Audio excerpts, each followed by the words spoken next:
सर्वांना सप्रेम नमस्कार, सप्रेम जय भीम। आज बुधवार संविधान विश्लेषणाच्या उपक्रमामध्ये आपल्या सर्वांचं स्वागत आहे।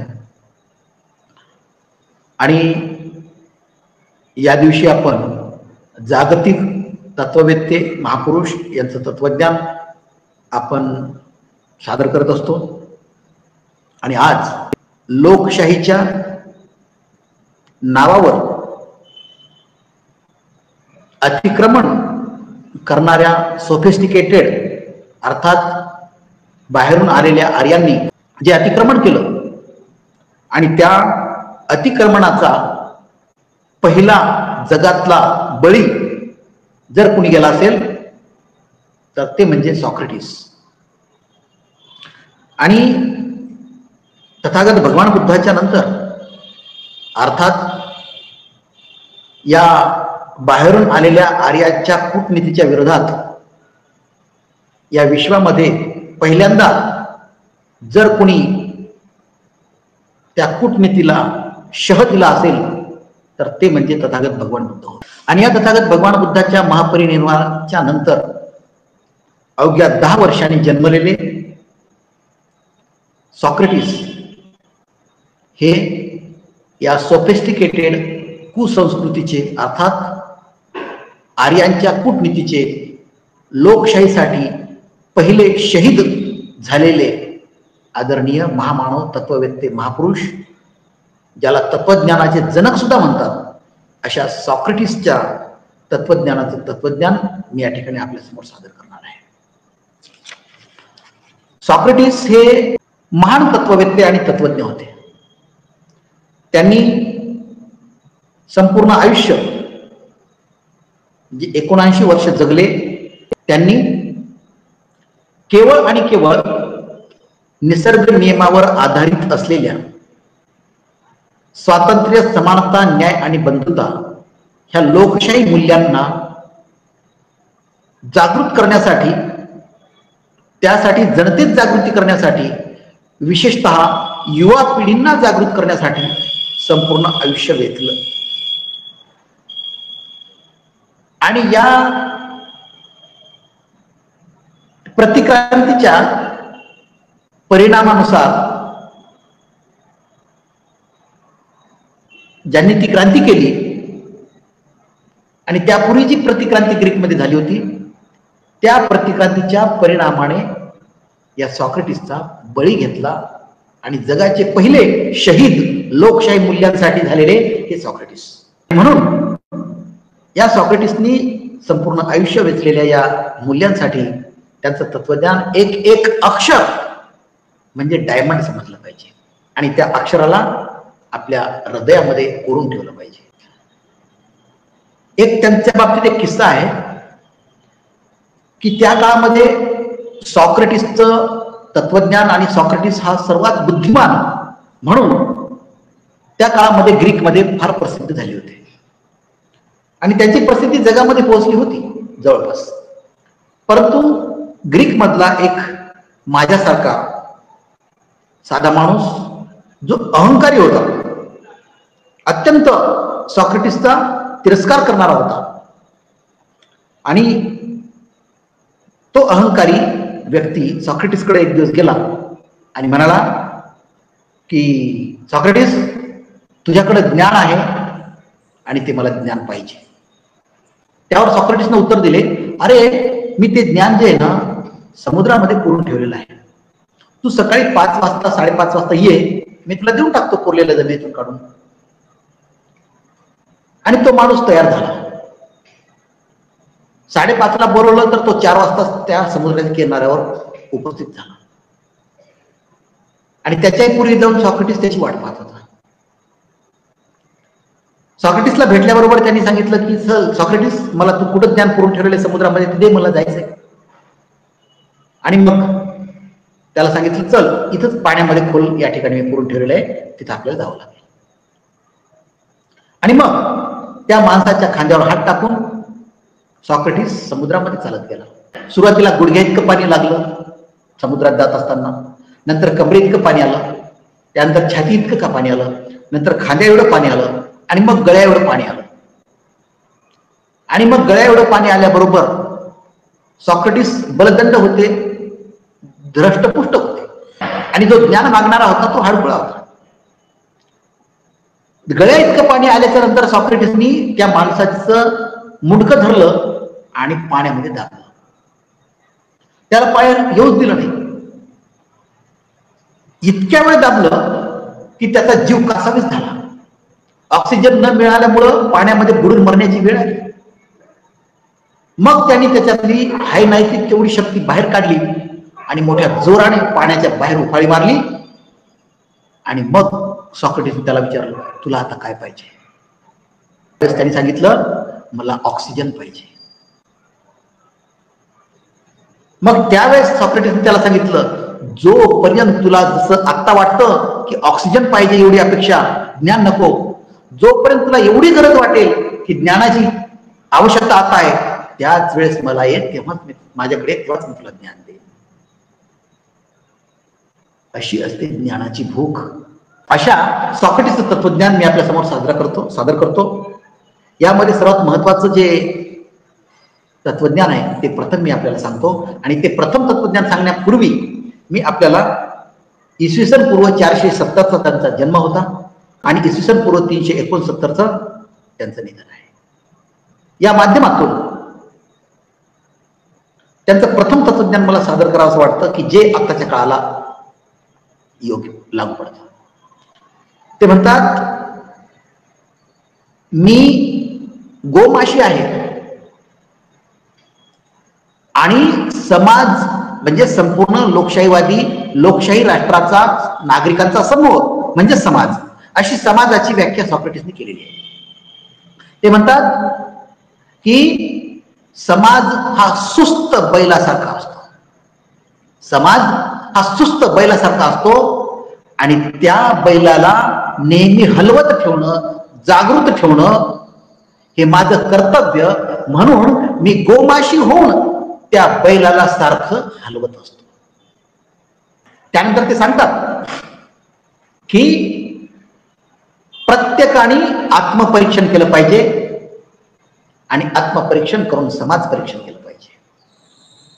आत्मपरीक्षण म्हणजे मी कोण आहे, माझ्या माता पित्यापोटी माझा जन्म कशासाठी झाला, हे स्वतःला ओळखणं.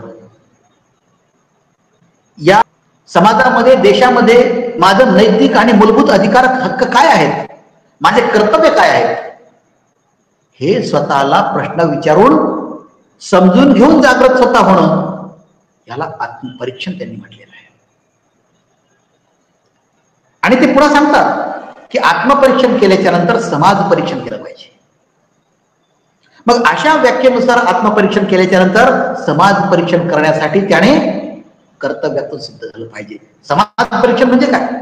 समाज परीक्षण म्हणजे या समाजाला, म्हणजे त्या देशाच्या नागरिकांना, जनतेला जी व्यवस्था सरकार म्हणून काम करते त्या व्यवस्थेला जाब विचारणे, प्रश्न विचारणे आणि प्रसंगी त्याला आपल्या सार्वजनिक कल्याणानुसार कृती करायला भाग पाडणे म्हणजे समाज परीक्षण.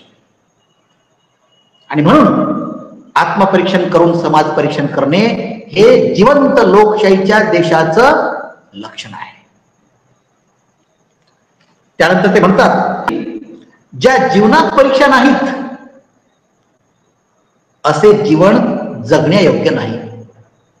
पुन्हा ते म्हणतात, जगामध्ये ज्ञान ही एकच गोष्ट आहे, जगामध्ये ज्ञान ही एकच गोष्ट चांगली आहे आणि अज्ञान ही एकच गोष्ट सर्वात वाईट आहे. हे ज्ञान मिळविण्यासाठी कुठल्याही प्राथमिक शाळेत जाण्याची गरज नाही, हे ज्ञान मिळविण्यासाठी हायस्कूलमध्ये जाण्याची गरज नाही, हे ज्ञान मिळविण्यासाठी विद्यापीठात किंवा कॉलेजात जाण्याची गरज नाही. हे ज्ञान मिळविण्यासाठी आपली जिज्ञासा आणि प्रज्ञा सतत जागृत ठेवली पाहिजे. उदाहरण, या जगातलं पहिलं उदाहरण सॉक्रेटिस आणि या देशातलं पहिलं उदाहरण संत कबीर. आत्ताचे अण्णाभाऊसाठी वामनदादा कर्डक. पुन्हा सॉक्रेटिस म्हणतात, मी कुणाला काही शिकू शकत नाही, केवळ विचार करण्यास भाग पाडू शकतो. फार महत्वाचं तत्वज्ञान आहे. माझे व्यक्तिगत मत तेच आहे, मी कुणाला काही शिकू शकत नाही, अगदी ते सॉक्रेटिस म्हटल्याप्रमाणे, पण मी विचार करायला भाग पाडू शकतो. हे सॉक्रेटिस जसं म्हणतात, माझंही प्रत्यक्ष पद्धतीनं माझं सुद्धा हेच मत आहे. मी कुणाला काही शिकू शकत नाही, परंतु विचार करायला भाग पाडू शकतो. हा माझा आत्मविश्वास, जसा सॉक्रेटिसने आता सांगितला या तत्वज्ञानातून. ते म्हणतात, प्रत्येक व्यक्तीसाठी दयाळू बना, कारण प्रत्येक जण एका कठीण काळातून जात आहे. त्यानंतर पुन्हा ते म्हणतात, स्वतःला जाणण्यासाठी आपल्या स्वतःबद्दल विचार करणे सुरू करा. स्वतःबद्दल जाणण्यासाठी आपण स्वतःबद्दल विचार करणे सुरू करा, तेव्हा स्वतःला जाणू शकतो, ओळखू शकतो. त्यानंतर ते म्हणतात, असणाऱ्या गोष्टीत जो समाधानी नाही, तो भविष्यात मिळणाऱ्या गोष्टीपासून सुद्धा समाधानी होऊ शकत नाही. आमच्या जवळ जे आहे त्याच्यामध्ये समाधान मानायला शिका. नाही तर आमच्याकडे जे आहे त्याच्याबद्दल आम्ही विचारही करत नाही, पण जे नाही त्याबद्दल विचार करतो की माझ्याकडे ते नाही. यामुळे सगळ्यात मोठं दुःख माणसाला भोगावं लागतं. त्यानंतर ते म्हणतात, तुमचा मेंदू तुमचा उपदेशक आहे. तुमचा मेंदू तुमचा उपदेशक आहे. तो कायम परिवर्तनापासून मुक्त राहू इच्छितो. त्रास व जीवन मृत्यूच्या फेऱ्यातून मुक्त परिवर्तन हा जगाचा नियम आहे.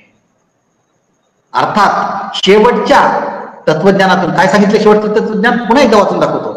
तुमचा मेंदू तुमचा उपदेशक आहे. तो कायम परिवर्तनापासून मुक्त राहू इच्छितो. त्रास व जीवन मृत्यूच्या फेऱ्यातून मुक्त परिवर्तन हा जगाचा नियम आहे. या तत्वज्ञानामधून अप्रत्यक्षरित्या आणि प्रत्यक्षरित्या तथागत भगवान बुद्धाचा निब्बाणाची व्याख्या यांनी सखोलपणे केलेली दिसते. आणि म्हणून या प्रसिद्ध सॉक्रेटिस जे तत्वज्ञानाचे जनक आहेत, या तत्ववेत्यांचं तत्वज्ञान मी आपल्यासमोर सादर केलं. आपण यावरती विचार करावा एवढीच आमची अपेक्षा आहे. धन्यवाद. यानंतर मी आपल्या आजच्या संविधानाच्या विश्लेषणाच्या उपक्रमाला सुरुवात करतो. आजपर्यंत आपण अनुच्छेद क्रमांक 5, 1, 2, 3, 4, 5, 6 आणि 7 या अनुच्छेदाचं आपण विश्लेषण केलेलं आहे. आज आपण अनुच्छेद क्रमांक 8 या अनुच्छेदाचं आपण विश्लेषण करूया. डॉक्टर बाबासाहेब आंबेडकरांनी संविधानातील प्रत्येक अनुच्छेद म्हणजे कोहिनूर हिरे आहेत. मी आजपर्यंत आणि शेवटच्या श्वासापर्यंत आपल्या प्रत्येकांना आव्हान करू इच्छितो, चॅलेंज करून सांगतो, आश्वासनपूर्वक सांगतो की जर गेल्या 75 वर्षामध्ये या संविधानाच्या, कोणत्या, डॉक्टर बाबासाहेब आंबेडकर लिखित या भारताच्या संविधानाच्या माध्यमातून 100% केंद्र सरकार आणि देशातील राज्य सरकारे या मार्गदर्शक तत्वानुसार चालले असते, तर आज आमचा भारत देश जगाची क्रमांक 1 ची अर्थसत्ता, आर्थिक महासत्ता म्हणून उदयास आला असता. आम्ही अमेरिकेला कधीच मागे टाकलं असतं जर घटनात्मक नीतीचं पालन करून सदसद विवेक बुद्धीनं जागृत होऊन या देशातील जनता आणि सरकार, सर्व केंद्र सरकार आणि इतर सरकारे यांनी जर या संविधानाच्या माध्यमातून 100% देश चालविला असता, तर आज या देशाचं सरकार, राज्यातील सरकारे या संविधानाच्या माध्यमातून चालत नाहीत. म्हणून आमचा देश आणि राज्य या 75 वर्षामध्ये संपण्याच्या मार्गावर आहे. देशावर आणि राज्यावर कर्जाचं माउंट एव्हरेस्ट आहे. हा माउंट एव्हरेस्ट संपणारा नाही, वरच्यावर वाढणारा आहे.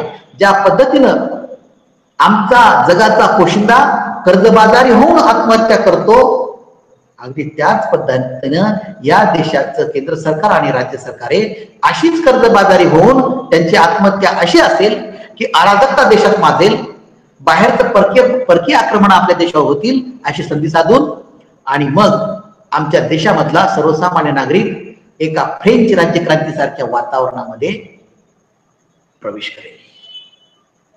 आणि ही जर अवस्था आणि परिस्थिती टाळायची असेल तर या संविधानाला समजून घेणं भाग आहे. आणि केवळ समजून घेऊन थांबता येत नाही, तर समजून घेऊन त्यामधून जागृत होणे आणि या राजकारण्यांच्या गचांडीला पकडून या संविधानावर राज्य करायला भाग पाडणे हा एकमेव उद्देश या संविधानाच्या जागृतीतून करत आहे.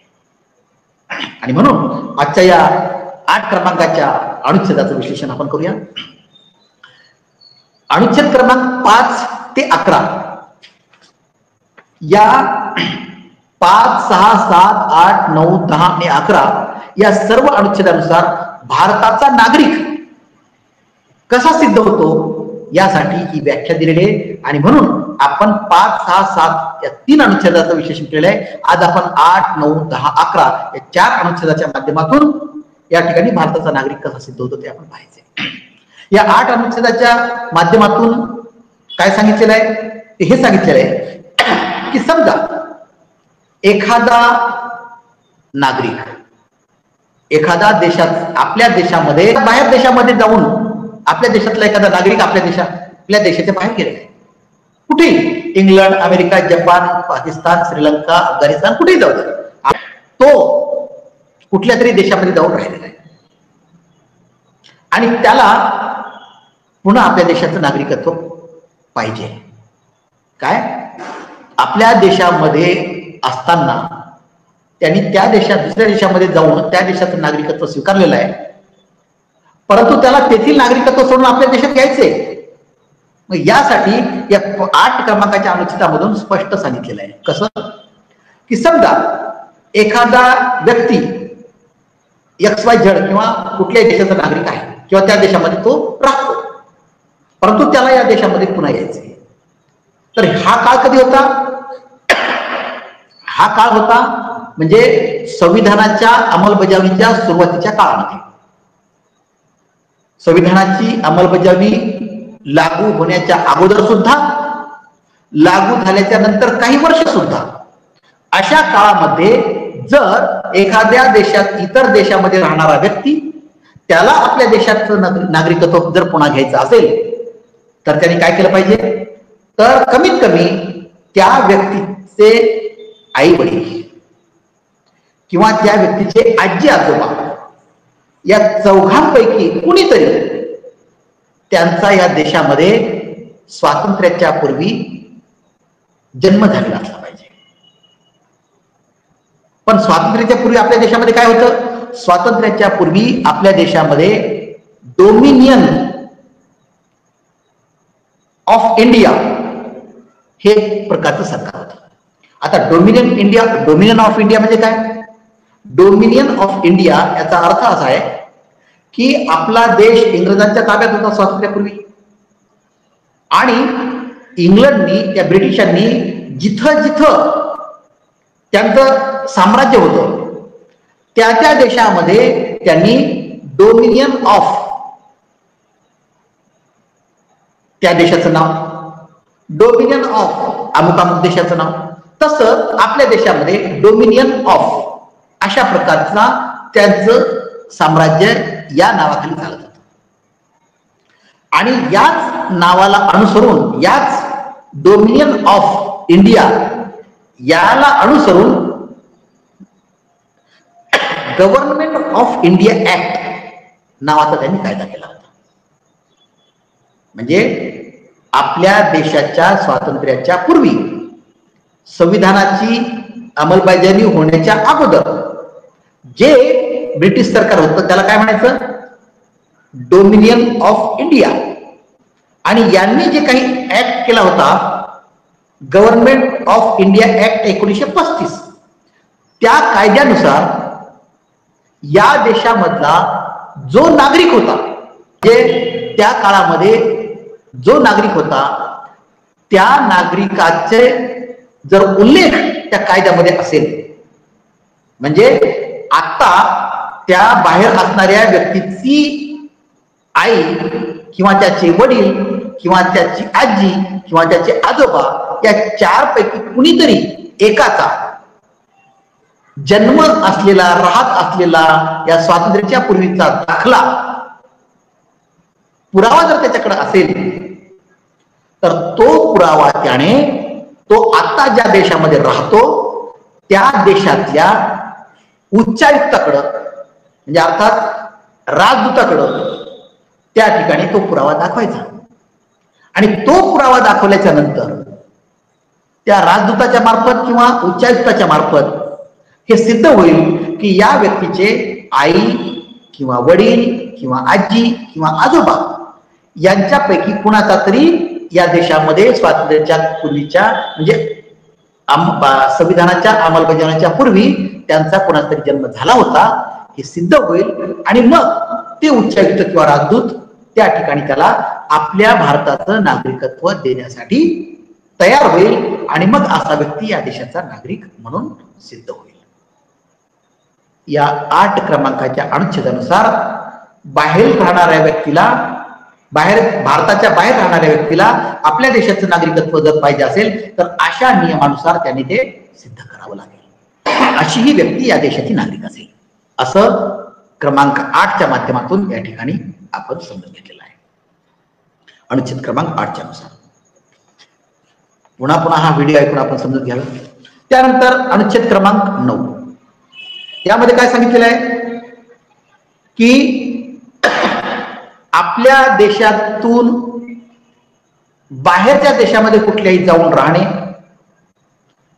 आणि तेथील नागरिकत्व त्यांनी स्वीकारणे, अशा व्यक्तीचं आपल्या देशातलं नागरिकत्व आपोआप रद्द समजल्या जाईल.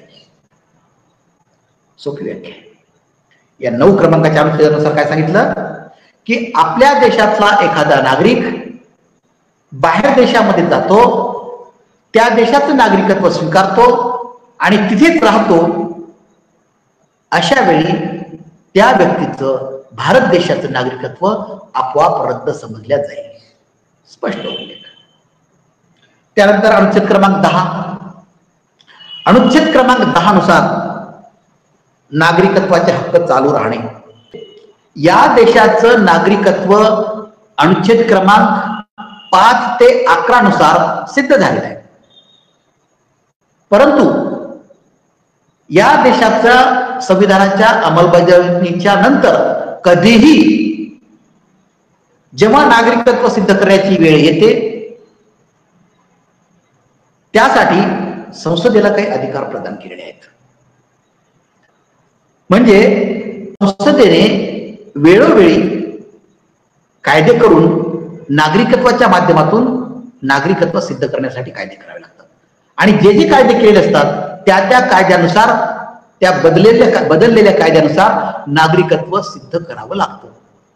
हा नियमच संविधानामध्ये टाकलेला आहे. ते कशासाठी टाकले मी या विश्लेषणाच्या नंतर याच्यावरती बोलणार आहे. म्हणजे संसदेने जे वेळोवेळी ज्या वेळी कायदे केलेले नागरिकत्व सिद्ध करण्याच्या बाबतीत त्यानुसार नागरिकत्व चालू राहील. त्यानंतर अनुच्छेद क्रमांक 11. संसदेने नागरिकत्वाच्या हक्काचे कायद्याद्वारे विनियमन करणे. संसदेला हा अधिकार दिलेला आहे की या देशाचं नागरिकत्व सिद्ध करण्यासाठी जे वेळोवेळी कायदे केले जातात त्या कायद्यानुसार नागरिकत्व सिद्ध करणे हे प्रत्येक नागरिकाचं कर्तव्य. या 10 आणि 11 या अनुच्छेदानुसार नागरिकत्व सिद्ध करावं लागतं. आता हे डॉक्टर बाबासाहेब आंबेडकरांनी का टाकला असेल, जेव्हा त्यांनी दूरदृष्टीने विचार करून हे सगळे अनुच्छेद टाकलेले आहेत.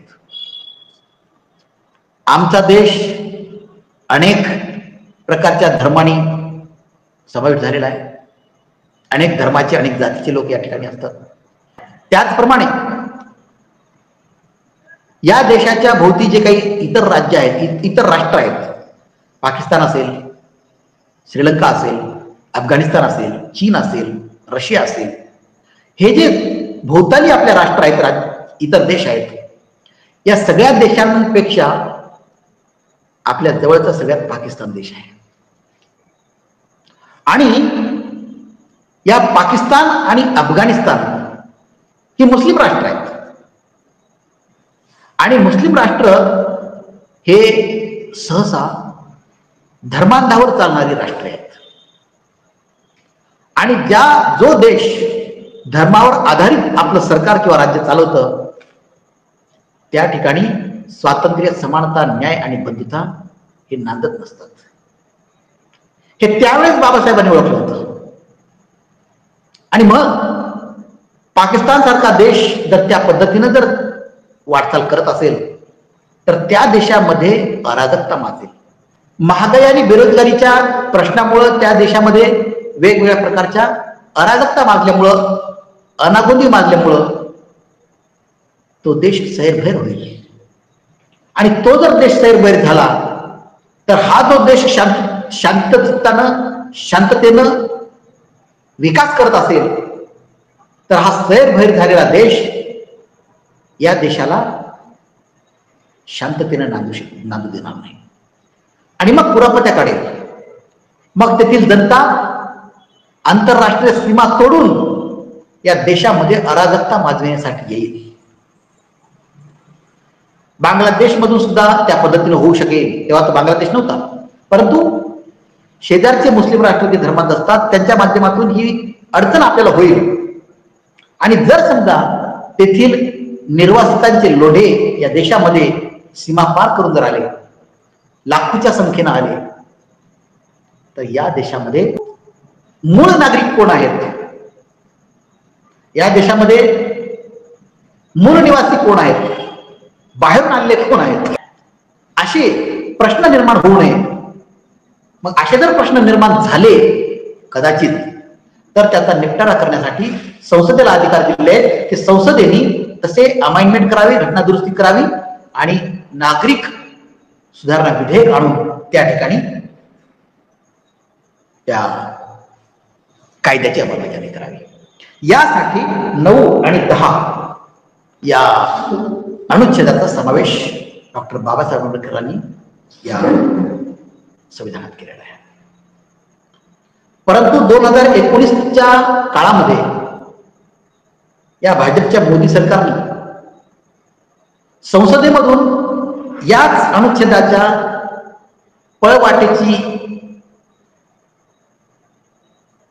पळवाटेचा लाभ घेऊन नागरिकत्व सुधारणा विधेयक आणलं, ज्याला आपण CAA NRC म्हणतो.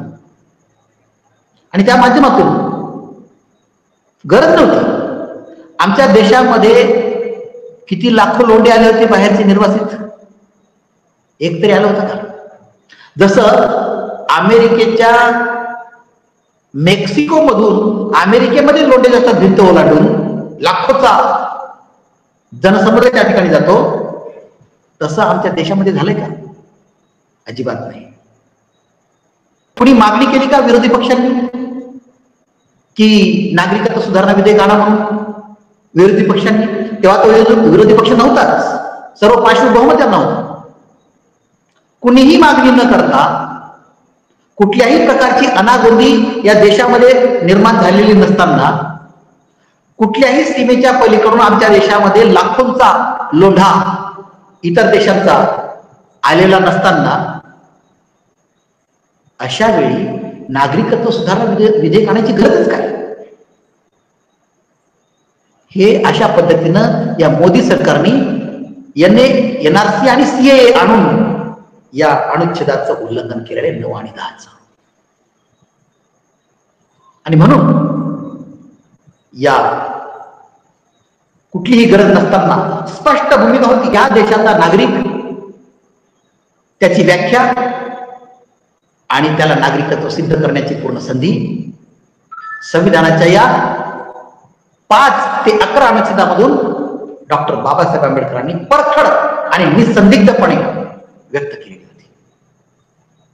परंतु या भाजपाच्या, या RSSवादी मोदी सरकारने स्वतःच्या वोट बँकेचा विचार करून यांनी हे मानवतावादीचा कळवाडा पुढे करून या NRC आणि CAA कायदा करण्याची त्यांनी संसदेमध्ये बहुमत स्पष्ट करून, बहुमत मिळवून त्या ठिकाणी त्यांनी तो प्रयत्न केला. परंतु त्यानंतर कोरोनाचा कालावधी आल्यामुळे त्या हे बिल पेंडिंग राहिलं, परंतु ते कधीही काढू शकतात, कारण त्याची ती पाचशे बहुमतात त्यांच्याकडं त्या ठिकाणी सवलत असल्यामुळं. आज आपण या ठिकाणी अनुच्छेद क्रमांक 5, 8, 9, 10 आणि 11 या 4 अनुच्छेदात आपण विश्लेषण केलेलं आहे. त्याचप्रमाणे लोकशाहीच्या वर ज्यांनी आक्रमण केलं, अतिक्रमण केलं, अशा सामदाम दंडभेदाच्या सोफिस्टिकेटेड कुसंस्कृतीचे पहिली बळी गेलेले आणि पहिले लोकशाहीचे शहीद झालेले जगातले सॉक्रेटिस याचं तत्वज्ञान आपण या ठिकाणी सादर केलं. त्याबद्दल सॉक्रेटिस यांना पुन्हा सॅल्यूट. आणि आपल्याला सुद्धा या संविधानाच्या अनुच्छेदामधून काही जर शंका असतील तर आपण माझ्या व्हॉट्सअप क्रमांकावर कळवाव्या. आणि जर प्रश्न शंका असतील तर त्याचे उत्तर मी व्हॉट्सअपमधून देण्यापेक्षा आजच्या दर बुधवारच्या लाईव्ह व्हिडिओमधून त्याचे उत्तर देत राहील. एवढं बोलतो आणि थांबतो. जय संविधान, जय भारत, धन्यवाद, नमस्कार, जय भीम.